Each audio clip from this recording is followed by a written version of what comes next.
let's talk about team round number 7. Thought we'd have a nice little geometry sort of problem. Also with a bit of counting involved, which is my favorite kind of subject.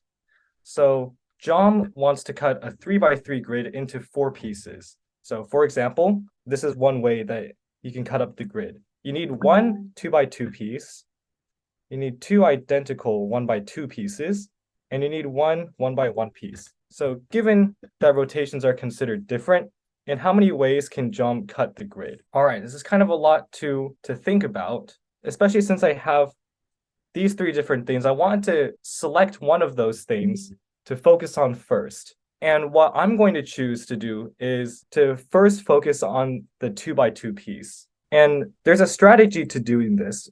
I'm doing this because I know there are fewer places where I could position the 2x2 piece. If I only have a 3x3 grid, there are only 4 places where I can put a 2x2 piece.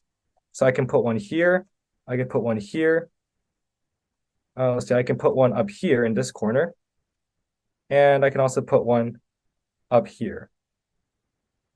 If I wanted to think about the other pieces, there are more options, so it's a bit harder to do that. So that's why I start by considering where I should put my 2x2 piece. And after that, I can then think about where I can position the rest of the pieces. So for example, let me think about where I can put my 1x1 piece. So I'm going to focus on this case first, where my 2x2 piece is in the bottom left corner. So if it's in the bottom left, then I only have 5 spaces left where I can put my 1x1 piece. So let's take a look at what happens in each of those cases.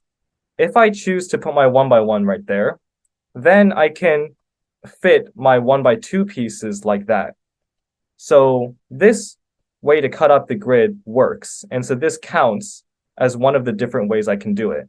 But if I wanted to then put my 1x1 piece in this spot, that's a problem because there's no way I can fit 2 1x2 pieces in here.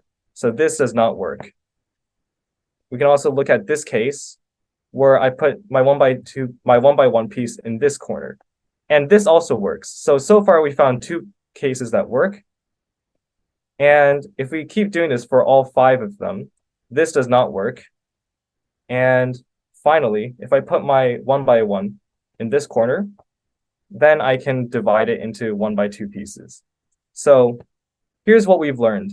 If I put my 2x2 piece in the bottom left corner, then there are 3 ways that I can cut up the rest of the grid to get the remaining pieces I want. So for this configuration, there are 3 possibilities. And if we look at this next case, notice that it's pretty much the same thing as what we've just calculated, only we've rotated the board a little bit. So when you think about it, because they only differ by a rotation, the number of ways you can cut them up is still the same. And this applies to the other cases as well. So because of this, it's 3 plus 3 plus 3 plus 3 total ways that John can cut up this board into the pieces he wants. And that in total is 12. Hey, this is Tim. Hope you're enjoying our videos. If so, you know what to do: like, subscribe, turn on notifications, all that sort of thing. But what I'd really want to invite you to do is to send us an email at media@mathleague.org. Tell us which problems you'd like to see us cover next in our video series. Take care and see you in the next video.